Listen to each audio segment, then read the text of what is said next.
Jose with Oakland Latinos United, a.k.a. Oakland Latinos Unidos, out here in the American River in Sacramento, in Rancho Cordova to be exact, out here kicking back with Famous Wolf, or a.k.a. Chicano Ideas.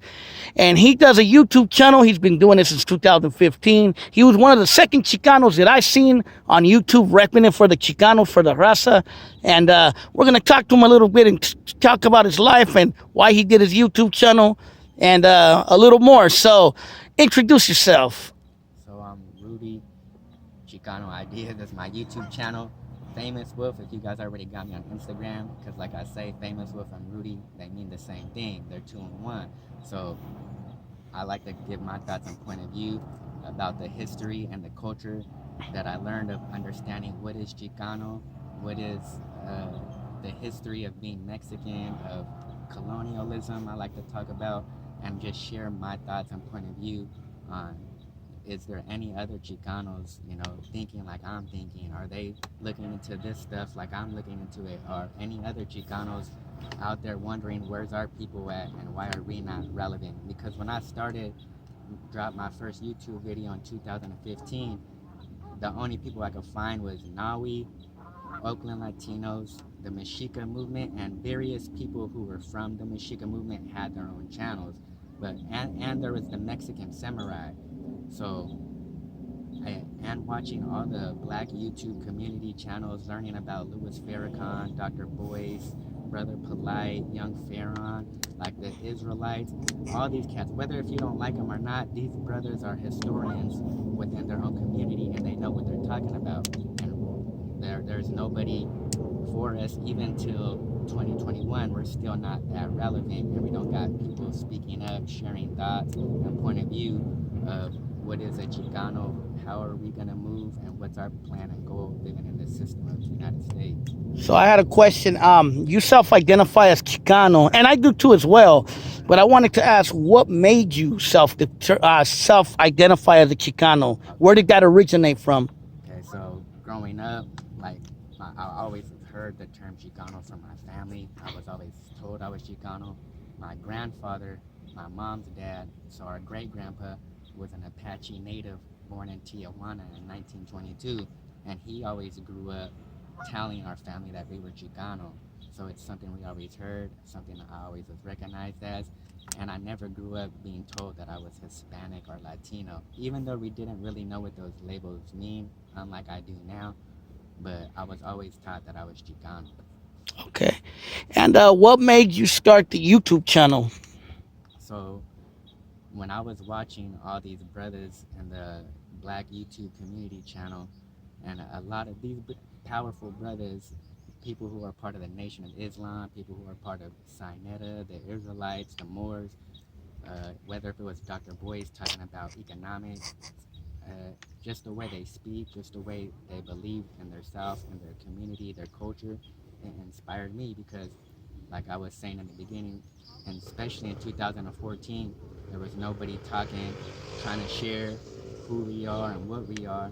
So even though I didn't have the best education, or I don't have the best voice or the right talk, I just knew that you just got to go for it. Because if I would have waited now, it could have been too late. So, somebody's got to do it. And I said, well, why not me? Why not I give it a try? So basically, like me and like various others have in the past, you went through the self-determination to do for yourself. So you did your own channel, just like I did at the time when I started mine. But I wanted to ask you a question. Where are you from? Where's your family from? And where did you grow up? So I was born in San Jose. Big San Jose. And then, I grew up a lot of my life between Sacramento and San Jose up until I was 20. So let me ask, are you a San Jonero or are you a Sacramentero? Sacramento, bro. My heart's in Sacramento. This is where I grew up. This is where I, went to school most of my life, from elementary, middle school, high school. And this is where, I grew up with everybody that anybody knows me. It's just... But your roots are from San Jose. Yeah, all my family's from San Jose. I lived there as a kid, only in the 90s. But even in the 90s, I still lived in Sacramento a little bit. But I got to live back in San Jose in 2007 through 2010. So I got to go back to my born town and got to see what that was like. But I came back to Sacramento and been living here since 2010. This is my hometown, the capital city. You grew up where, in Rancho Cordova? Yeah, right. And this part of town of the county is Rancho Cordova, because it's still Sacramento County. So everyone in Sacramento claims Sacramento. But I heard Rancho Cordova's its own city now, right? It wasn't when I lived here a long time ago. It was just a town. Yeah. It's still, this is like LA County. Everyone claims LA County no matter what. Yeah, yeah. So that's the same with Sacramento, because the signs out here said Sacramento County when I lived out here. So in the street perspective, everybody called it Sacramento. It didn't matter if it was Rancho Cordova, Elk Grove, Folsom. This is Sacramento County. So I feel you. Yeah. So let's take it back to the Bay Area, to my home area. So I heard in another interview you said that most of your family's from San Jose, right? So what part of San Jose did your family grow up in, and where is your family from in San Jose? So my family, I probably got a majority of my family's majority probably is from the east, but overall my family is from, they're all over growing up. Like I have my older cousins that I didn't even know were from the south side. I see until I got older and realized they had triple SJ on them. Like, oh, so majority of my family's from the east, but I got family from the north side and the south side, Santa Clara, so pretty much the 408 my family lived all about. You got family in Gilas? Possibly, because I don't know too much of my dad's family. You got family in Oakland? Probably not that I'm aware of. Nah, but you were also saying in one of your videos that your family has a long history within the norteño, structure of the gangs and the prison gangs. You want to elaborate a little bit on that? I mean, it's just that growing up, like we all know, if you guys know this, the streets of the norteños and sureños gonna start breaking out into the late 80s. So my family, like my mom, was a part of a clique that was like Capitol Park, I think. Capitol Park locals. So like I was born in 1990, my mom was 16. So by the time she was 18, she joined that clique at Capitol Park, right? But before that, my family, like my uncles, who are like my grandpa's age, who are 70, just like any other town, it was just vatos locos. There was norteños, sureños. Yeah. So, same in Oakland. Yeah. It was not until so pretty much my family grew up in San Jose, and once that shit started hitting the streets, and when my family started going to the prison when they were 20 and like 85, and after they were going to the pen, so they were becoming homies, even though they were like, a lot of my families were just break dancers at the time, or just dealers. Or lowriders. Yeah. And so, but when you get into the pen, this whole new structure was starting. If you guys watch Rojo and them, that the NS started making the northern identity. So, I used to grow up hearing about like my family-in-law, right? My little brother and sister's family, their uncle and stuff, their family started Palmas. So, growing up, I used to hear about... That's Eloy Palmas, right? Yeah. The east side. So, they're part of that second generation of Palmas starting it. And I always used to hear about his brother, like, my brother walked the main line. But as a kid, I didn't understand that. As like 6 years old, I'm just like, I'm picturing somebody walking a line. Like, painted on the ground. I feel you. Like, so like my grandma in the early 80s, she was with some guy named Jesse. I always forget his last name, but he was a part of the NF. He ran the NF in San Jose, and she was with this cat. Basically a regiment, basically, yeah. So he was the head honcho, and she was with this cat. If he was still alive, I can't remember the story, but she was with him. When you should ask Rojo or Flaco if they know that dude. I gotta ask my grandma his last name though. But he died in the 80s. So oh, okay. Not gonna know him. Yeah. Okay. So he would be like 70 right now if he was still alive. OG veterano. So he was like Sundown's generation. I don't know if you ever heard of him. Yeah. So he got busted at my grandma's house by the FBI. My grandma's on federal records, so it's hard for her to like visit somebody in jail. And stuff. Oh, okay. Yeah. Because she was with somebody. She wasn't banging, but she was with a guy who was somebody. So it's just, I always heard about being a norteño growing up since I was a kid, and it was just something I was always around, being a part of San Jose, if you know about San Jose. Yeah, San Jose has a long history with Chicanos and Raza, and definitely in the gang world. I mean, we used to go to San Jose on Cinco de Mayo, and that shit used to be lit, bro. Right. I don't know if you ever been to Cinco de Mayo in San Jose, but man, But yeah, I have memories going out there. I still go out there from time to time. But going back to you growing up in Sacramento. So you ended up in Sacramento, correct? Right. Yeah. So how was it growing up in Sacramento? And you told me, you said in another interview with someone else that you got involved a little bit with the gang stuff, Yeah. but you were smart and you never got caught. And in many ways, that was kind of like me. I didn't gang bang, but I hung around a rough crowd. But I never got caught up. Maybe only twice I went to jail in my life, and I never went to the finta. I never got caught up for nothing deep because I was always like smart, and I always told myself, you don't want to get in trouble, Jose. So talk to me a little bit about growing up, about the gang stuff, and about some of the things you had to go through growing up in Sacramento.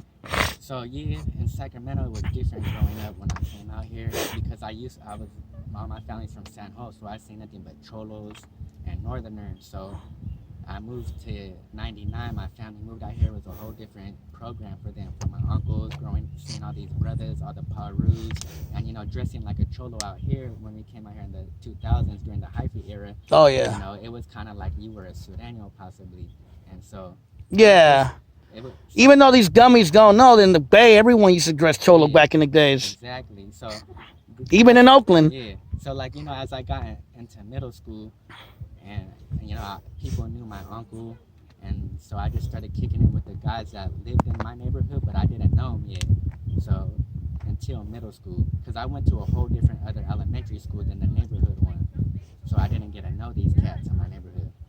So pretty much I grew up a part of the street northern organization. I was gang banging. I was yelling out north there. The clique that I'm supposed to be a part of is Barrio East Side, and so I grew up always wanting to be a homie because I seen the homies. But out here, it's black and brown a lot, especially in Rancho in this part of town. Kind of how it is in Oakland a little bit, right? Yeah. So yeah. Especially in Rancho where I live at, it's East Side Parus. Growing up, the Chicanos can sway to same blood. Yeah. And the brother lingo and the dressing like more hip hop and Chicano. And so for me, I ain't gonna lie, I tried the hip hop look. I try to say nigga and blood a little bit. I tried that little flow, that little stilo, but it didn't work out for me. It didn't feel right. Yeah. It's not what I wanted to be because I always seen cholos and that's what I wanted to be. Yeah. And so it was when I started dressing like a cholo, it was tripping people out. Like, why you dressing like that? Like the brothers would be like, bro, why you dressing like that? Or my homies, and then even the kids who claim Sureño, they would be like, why are you dressing like us? Why are you dressing like a Sureño? Look at him, he's dressing like a Sureño. So it was just... Even though a lot of these kids didn't realize that just a generation before them, the homies in Sac and in Oakland and San Jose were still dressing like cholos. Right. Yeah. And like I said, I never been to jail or none of that, even though I was, trying to pursue the hardest that I can. I guess I was never too much of a criminal. I was never too much stealing and breaking into people's houses. I tried it a little bit, but I was just mean. I just like to fight. That's what I like to do. I was just mean, bro.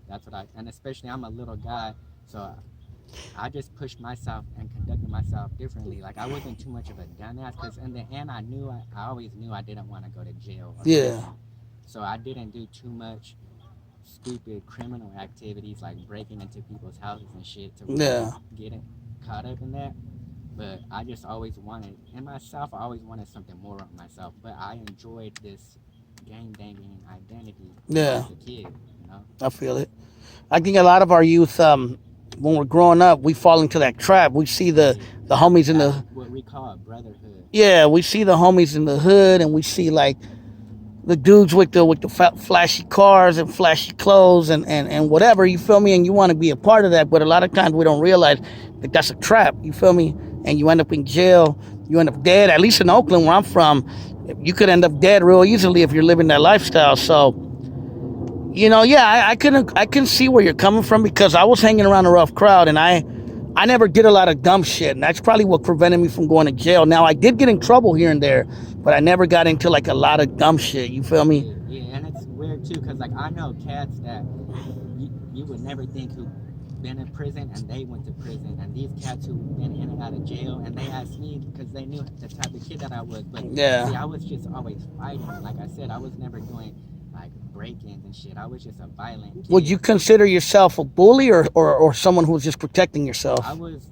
a bully bully and if you play that street life round, then yeah, we're all supposed to be bullies on each other. So yeah, I was a bully within the mentality of those playing the game, not this kid who's let me take his sack lunch, not that kind of bully. Just with those in the realm of Yeah. So you weren't victimizing civilians. Nah. Yeah, like some other idiots do, Right. unfortunately. Right, that's the difference in conducting yourself just like a fool or trying to be a real G. So when you were growing up, did you see like I seen it a little bit in the Bay Area, like dudes like victimizing paisas, saying all those fools are sureños, or victimizing Mexicanos. Did you see some of that out here? Yeah, I seen it out here. Especially, I ain't gonna lie, I participated in that at times. It's just because I don't know, especially like me being a Chicano who's more Americanized. Like I don't speak Spanish, and so Mexicans who are more Mexican, say stuff towards me like I'm a whitewash, I'm a white boy. So I retaliate with some harsh words too. But Yeah. it's just at my time, I think it was kind of breaking because some of these kids who were like first generation, they were able to persuade towards the hyphy era. So it started kind of changing, I think, within mind you, because I'm 31. So in middle school and high school in the 2002 to 2005, the paisas, what we would call, they started dressing hyphy a little bit. They were able to persuade and not just being, fursuit annuals or dressing like a cholo. Yeah, they started changing up their style. Right. So where did the change come? When did you change from wanting to be a gangbanger to wanting to be more of a Chicano? I would say even like activist or just someone who wants to teach Chicano identity. Where did that change come to a more positive identity? There you go. Right. That's the word I want to use. So like after growing up, I came back to Sacramento in 2010 after living in San Jose for 3 years, and San Jose, I got laced up a lot, even more about being a homie. Yeah. So I came back, I still had that homie mentality, but as in the years started going by, my homies, we were 18 and 19 and 20 now. The homies are getting sent to the pen now, going to the jail, in and out of jail. And I just started getting older, and I was like always on that thin line, bro. Like I could possibly be there. Yeah, I might have something on me, but it just was never me. And as in, like I got